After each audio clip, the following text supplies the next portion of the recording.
My friends and I used to do a lot of geocaching after our senior year in high school. For those who don't know what geocaching is, it's essentially a worldwide scavenger hunt.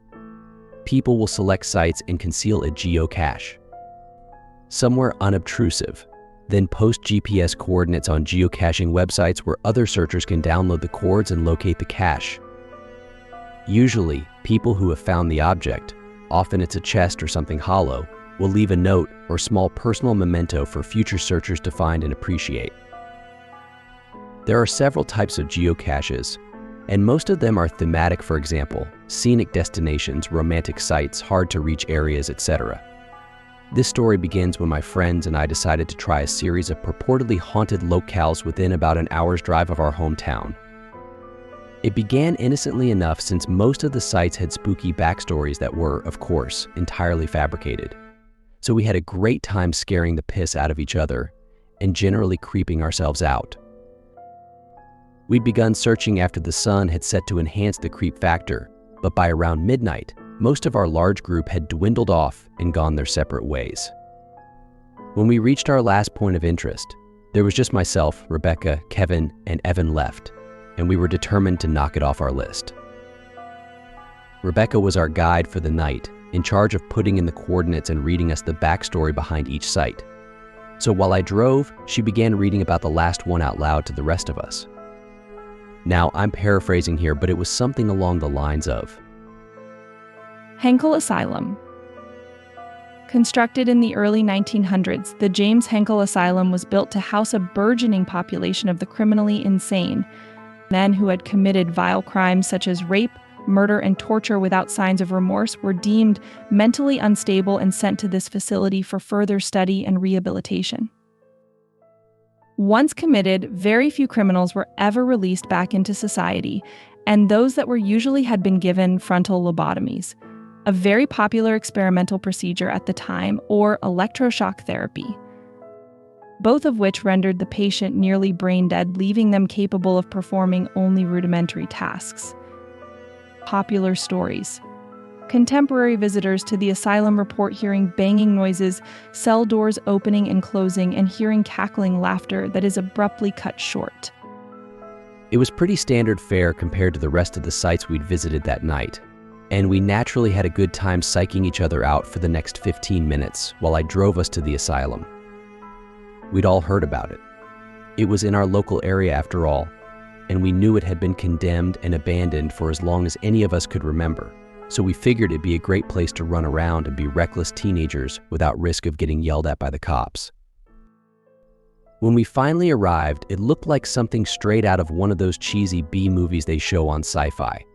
Chain link fence with barbed wire around the perimeter, 2 guard towers flanking the main gate, which was, of course, chained and locked shut with a big no trespassing sign hanging from it. The asylum itself was decrepit, looking like it hadn't been touched for decades, which was surprising since we grew up in a pretty nice area, where the municipal lawmakers tried to keep everything looking spiffy for the tourists. Needless to say, we promptly ignored the sign on the front gate and hauled ourselves over. Once we were all over, with cameras and GPS in hand, we walked towards the asylum. Now, given our attitude towards the previous sites, you've probably gathered that I'm somewhat of a skeptic. I believe that there are paranormal things that can't be explained, yet.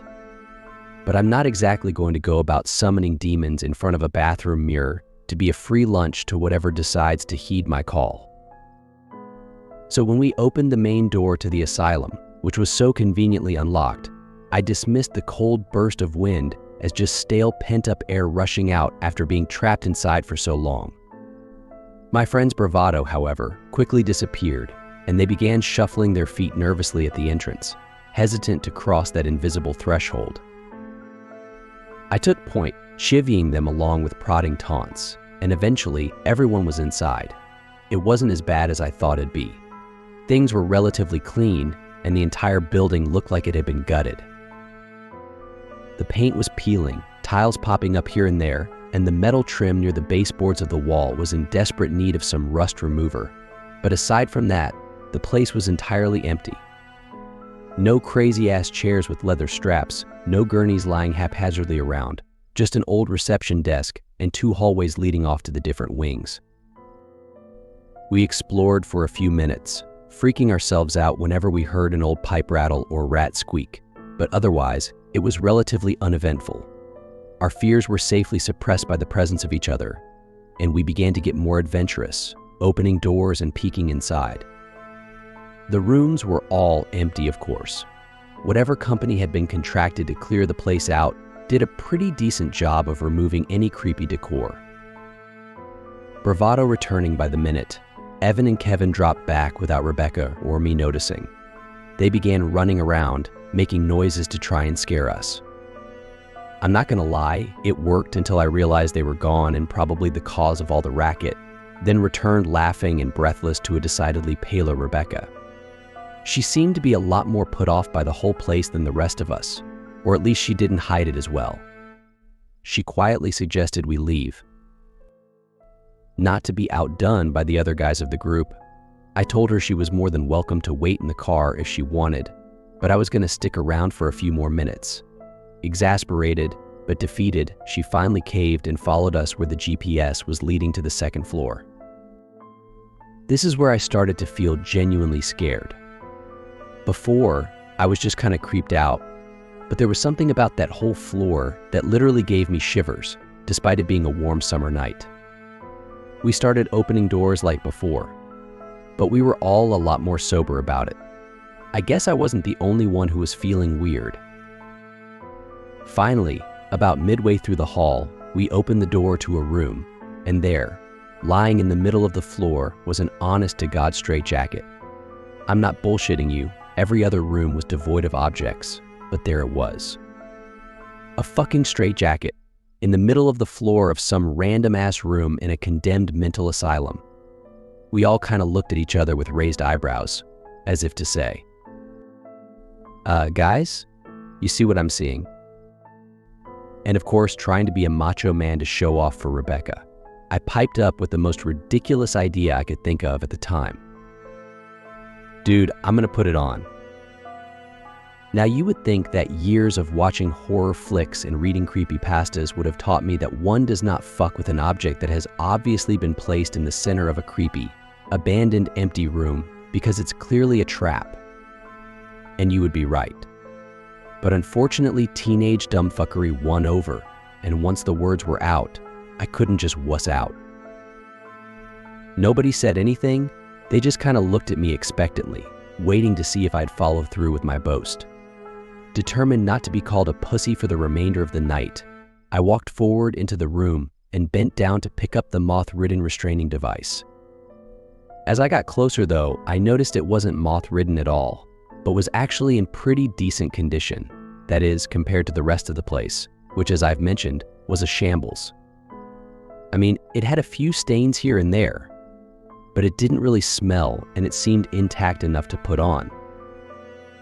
As soon as I picked it up though, I got this overwhelming sense of dread. You know, that drop in the pit of your stomach right as you go over the lip of a roller coaster. That feeling in the bottom of your gut that says, I'm gonna die, I just know it. Yeah, well, I got that. Really strong.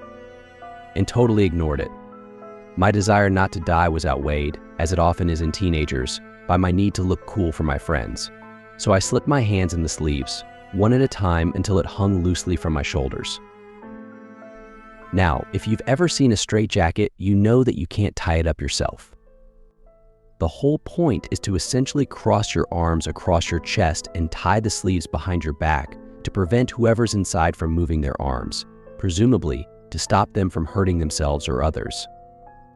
So as I stood there in the middle of the room, I called out to Rebecca, "Hey Becca, help me tie this thing off." As I looked over in her direction, she looked pale as a ghost, but she managed to squeak out, I don't think this is a good idea. But again, after some prodding and encouraging, I convinced her to begin tying the sleeves behind my back. Evan and Kevin just stood in the doorway, expressions a mix of admiration and incredulity. At that point in time, I felt like a badass. For about 3 seconds. As soon as Rebecca finished up the last lace, the door to the cell slammed shut, right in Kevin and Evan's faces. I never felt a breeze, and when I asked them later, both of them fervently denied closing it themselves. Skeptic that I am, I still chalk it up to us leaving the front door open and changing air pressures and all that. But it scared the piss out of us nonetheless. Then I felt a pressure on my chest like someone was sitting on it, or as if someone was pulling the sleeves tighter behind me, and it began to get harder to breathe. I couldn't even summon enough air to whisper, much less call out for help. My vision narrowed to tiny specks, and I swear I heard someone laughing shrilly as I neared unconsciousness. The pressure increased with a sudden tug, and my world went black. When I woke up, my vision was foggy. Or at least I thought it was, until I realized it wasn't just foggy. It was dark, like staring through a lens that's been collecting soot. I blinked a few times and the darkness wavered but didn't dissipate. Now, I've passed out and blacked out before, but whenever I woke up, it was nothing like that. Either my vision gradually cleared up, or it was blurry, but never in my life have I been able to recreate the shadowy haze I saw in the asylum that night. Then, from the murky depths, two small pinpoints of light appeared a few inches in front of my face, glaring a lurid red, and a dim echo of the laughter I heard before surrounded me. As soon as they appeared, however, they were replaced by two brilliant shafts of incandescence, Evan and Kevin shining flashlights down on my face. The last thing I remember hearing before I lost consciousness was Rebecca's scream and the door banging open, which probably explains why those two were standing over me with flashlights in hand. I gradually became aware of a dull murmur that I recognized as Rebecca begging me to wake up as she shook me. She just kept saying it over and over again, sobbing and shaking me. When my vision cleared enough, I glanced over and saw that her eyes were completely red, like she'd been crying for a while. Trying to muster some shred of manliness, I found myself speaking in a surprisingly calm voice, given how I was actually feeling. I remember distinctly what I said, word for word. "Get those fucking flashlights out of my face, you douchebags." Expecting a laugh or at least some reciprocal insults, I was kind of shocked when they just looked at each other quizzically, seemingly surprised. Evan asked incredulously, "You're sure you're okay?" "Yeah, why the hell wouldn't I be?" Becca just tied the things too tight. I couldn't breathe, so I passed out. How long was I out for anyway? I inquired. Apparently, it had been long enough for them to untie the straitjacket, allowing me to rub a hand across my face. Another shared look of disbelief. Then Kevin began slowly. "Dude, you've been out for like 15 minutes. We were about to call 911. We kept shaking you. Evan even tried pinching you so hard he drew blood, but you wouldn't wake up." I felt a cold chill run down my spine, and the straitjacket, hanging limply from my shoulders, suddenly began to feel a bit tighter. Hastening to pull it off, I tried not to look panicked as I threw it to a corner of the room. Rebecca just sat there, still shaking and crying a little bit, and in spite of the ordeal I'd just gone through, I had enough sense to go over and try to comfort her.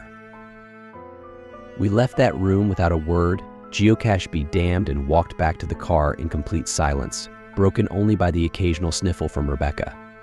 The sun started coming up, and as I dropped everyone off at their respective homes, we said quiet goodbyes.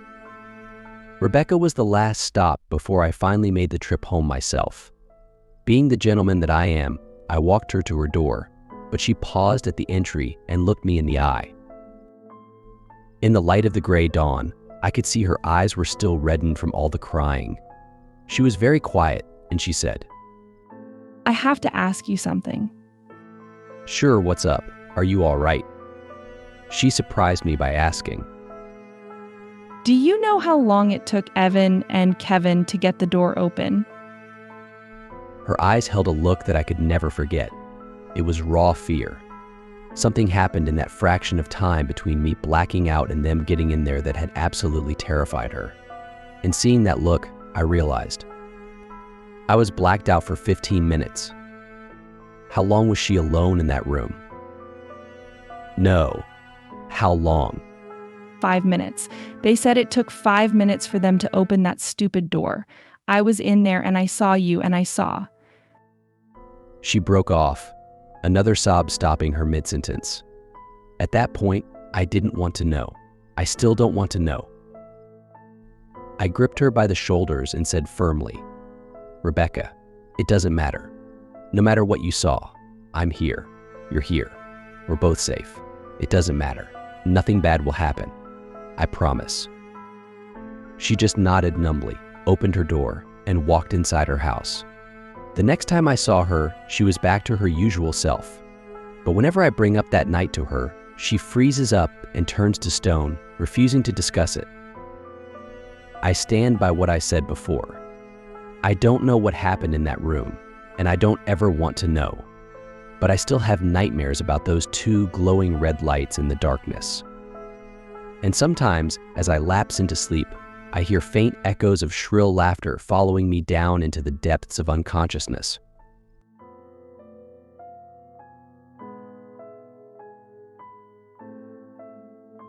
For more chilling stories, like and subscribe.